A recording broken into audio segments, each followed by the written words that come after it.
Hi, Circle Leaders. My name is Chris. Today we're going to talk about the difficulty in speaking truth. It's hard, right? So here's a question for you. In the span of a week, how many times would you guess that you ask or are asked, "How are you?"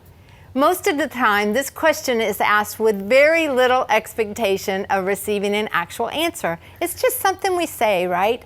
But in the environment of our circles, we are all about asking and answering this type of question. As leaders, we're really good at asking, "How are you?" and then listening to the response, showing concern and responding with empathy if things are not so good. We're even good at listening for what's not said, for what's under the surface, for discerning what emotions and body language are revealing beyond the words spoken. And while we're good at listening and discerning, are we as good at responding with a follow-up question?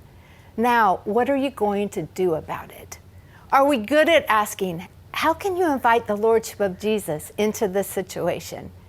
What can you do to change the circumstances or change how you're responding to the circumstances? Are we as good at speaking truth to those we are leading and discipling? Ephesians 4:15 tells us that we will speak the truth in love, growing in every way more and more like Christ. This leads to our discipleship thought: if I love you, I have to speak truth. Why are we sometimes reluctant to speak truth into another person's life? Sometimes it's fear of their response. We don't want to negatively impact a relationship. We may not believe we have the right to speak or don't feel equipped to speak. And if I'm honest, sometimes I don't want to invest the time it might take. People's lives can be really messy, right?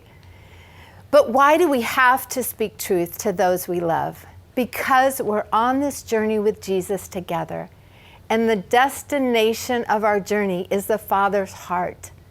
Living in the Father's heart brings freedom. Living in the Father's heart results in living the abundant life that Jesus has for us. And isn't that what we want for those we love? We can reframe the "how are you" question by asking, "How's your heart?" And then asking a follow-up question, "Now, what are you going to do about it?" Heart work is hard work, but it's the most important work. Let's look at Proverbs 4:23. Guard your heart above all else, for it determines the course of your life. Heart work is critical to living a healthy life. As leaders, one of the most important things we can do is speak truth and prompt the hard heart work. Recently, a friend of mine was experiencing a lot of anxiety over the loss of her husband's job. She texted and asked me to pray for her, and each time I answered with prayer and then invited her to meet me for coffee. She thanked me for the prayers, but she ignored the invitations. Have you ever invited someone to coffee or lunch and they totally ignore the invite, or worse yet, they respond, "No, thank you"? Who does that? I'll tell you who does. Someone who's avoiding the heart work. This friend was avoiding me because she knew I'd speak some truth into the fact that she was letting anxiety rule in her heart versus relying on the firm foundation of faith in Jesus. When we unexpectedly ran into each other, I asked her, "How are you?"